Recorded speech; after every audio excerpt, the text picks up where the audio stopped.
The whole mystery of mythology, which is that of seeing through the forms of time, the radiance of eternity in your own life and in the forms around you, the whole mystery is that, you might say, of the metaphor. Understanding how to read what most people take to be prose poetically. The best things can't be told. The second best are misunderstood. Why are the second best misunderstood? Because the second best are talking about what can't be told. Metaphors are used to point past all knowledge to the experience of that which is living within you. But if the metaphor is interpreted as a fact, it's misunderstood. Best things can't be told. You have to have the experience. I can give you a clue, just as the life that is your life can't be told to you. We can tell you other things, but you've got to get yours out of it. The best things can't be told. We're going to talk about them nevertheless, but we have to talk about them by analogy. And then some clod interprets the analogy as a fact. All images, mythological and religious, point past themselves to that which can't be told. But when you get stuck with the image, when God says, I'm no metaphor, kid, I'm a fact, you're in trouble. Okay, so what is Campbell saying? What does this mean? You know, this is one of the things that I really struggled with, was trying to understand, well, if I can't make sense of life through this whole relationship with Jesus and this whole idea of sin remuneration, what does it even mean to have a spiritual life? What does that even mean? What does it even mean to have a belief in, you know, any kind of sense of morality and so forth, if it's not based in Christianity? And this was a real struggle for me to find these things. And one of the breakthroughs was with Campbell's work, and his work was symbolism. And this is how you break through the desire and fear system, is through symbolism. And symbolism is the language of the heart, because the heart doesn't speak in terms of right and wrong, good and bad, up and down, sin and no sin. You know, these things are not language. This isn't language of the heart. The language of the heart is in symbolism. It's in the words beyond words. And so the way you awaken the heart is by presenting it symbols which speak to it. This is, I forget who said this, but this person said that the eyes are the scouts of the heart, and they seek out the proper and true love, the authentic love. And the eyes behold what will awaken the heart. The eyes are the scouts of the heart. The eyes go forth to find an image to recommend to the heart. And when the eyes have found such an image, if the heart, and here's the key word, is a gentle heart, that means a heart capable not simply of lust, but of love, two totally different things, then love is born. When you hear from pulpits talk about love, there are two kinds of love. The first kind of love is lust. Now this I define as the zeal of the organs for each other. It has nothing to do with who's on top. It's completely impersonal. And the other definition of love is agape, spiritual love. Love thy neighbor as thyself, no matter who it is. Completely impersonal. Here comes Europe, the personal experience. The eyes go forth to find an image to recommend to this heart, and this is not a heart of lust, but a heart that knows how to respond to an image. And then one is completely taken by this, and nothing else counts. Nothing else counts. And what is the principal threat? Honor. So you'll find in these traditions of the Middle Ages this conflict between honor and love. The ultimate sacrifice for a noble heart is the sacrifice of honor for love. Because the heart doesn't work at a linguistical level, you have to tease it in life. You have to tease it out. In the sense that you tease it out when you go to the concert. You tease it out when you fall in love with someone. You tease it out when you experience unconditional love. You tease it out when you experience the death of someone you loved. Just think of just the myriad of reasons why, or the myriad of reasons how the heart is reached. All right. So the Bible is filled with these very, very powerful symbols that speak to the heart. It really does. And they absolutely work.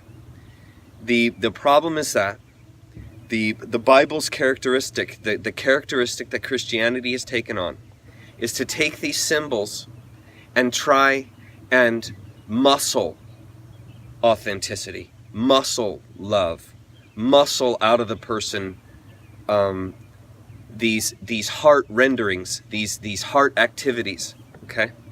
And this attitude that it's taken on by objectifying these symbols is that it has destroyed their innate sense.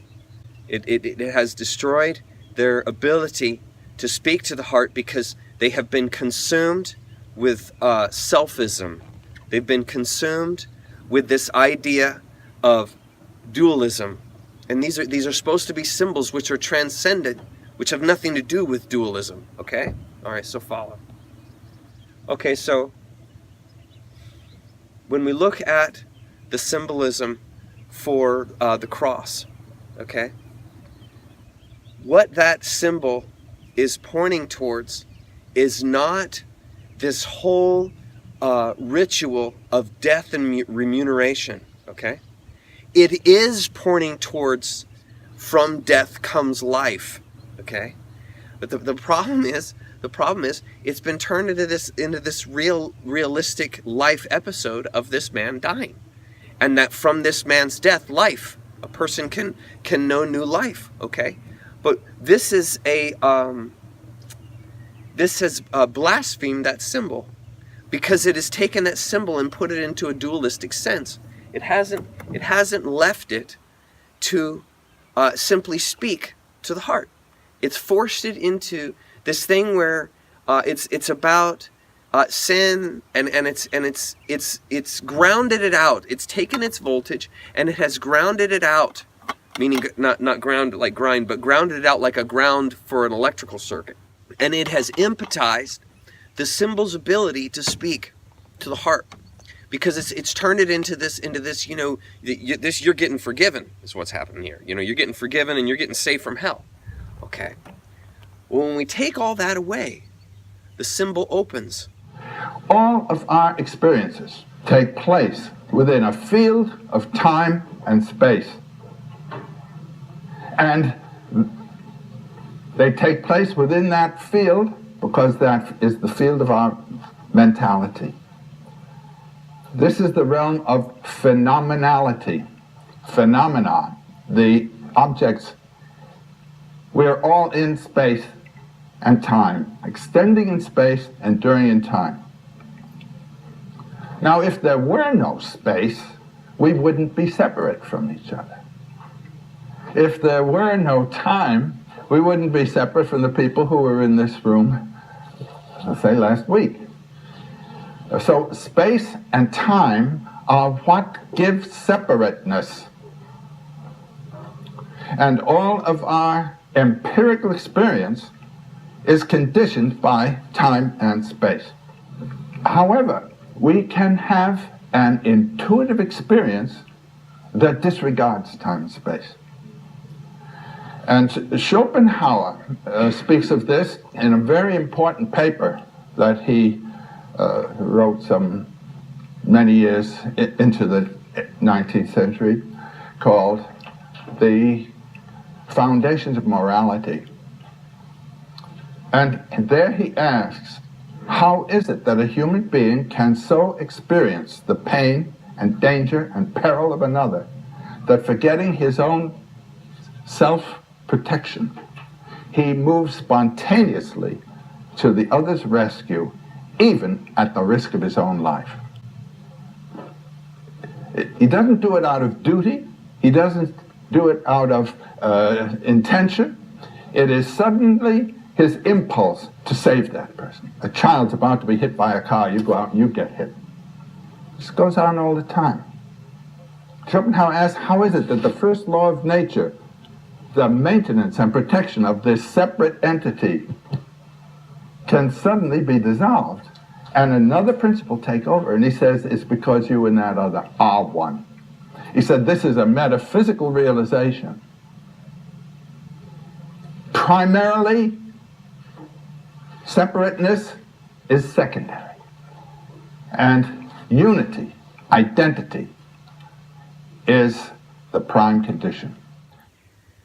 The cross represents one's material life, the physical life in the world of time and space. And the horizontal beam is what that represents in the symbol, okay? And then the vertical beam represents the spiritual aspect of life, which has nothing to do with time and space, which has nothing to do with material world, okay? It is on another plane. It is in a different dimension. It's a different consideration. It's a different realm, okay, than this material realm thing, okay. The cross symbol then has placed these two aspects of the human experience, and it has bound them into a space of comprehension, a space of being able to consciously comprehend in the same moment to see the spiritual life in the material world around you. You see through the material world and you see to the spiritual sense, the deeper sense. Like when you're looking at a humongous like landscape, like you're standing on top of a big precipice on top of a mountain and you're just overlooking this enormous expanse, okay? There is an intrinsic voice in that space which is beyond anything that you could ever tell anybody. If you were to go in that from that space and go back home and then tell everybody about your experience, you would never be able to capture all that was speaking to you in that moment, okay? Because it's a symbol. It's speaking to the heart. A human being's ability to consciously comprehend spirit and matter together is the point of tension of the human life. It's the point of suffering. That's the suffering. And so the idea of the cross, of Christ hanging on the cross, is this is the individual who is placed into the torment of what it means to be alive. This is the suffering that the Buddha talked about. To live is to suffer. Life is suffering. There is suffering in the material world. We eat living things. We eat plants, we eat animals. Doesn't matter if you're vegan, you're still killing plants. It's just we are constantly consuming life, okay? And there is a psychology that goes along with this experience on earth, which is torrential on our spiritual aspect, and it's hard for us to come to terms with it. And that's why we reach to things like religions, or even being anti-religious and so forth. Just go to these extremes. The reason why we go to these extremes is because we are trying to absolve that tension of being alive, that tension of hanging, of having to hold despite the pain, because you're the spiritual being, and it's hard to have this material experience. It's suffering, just like the Buddha said. Okay, and I'm not a Buddhist.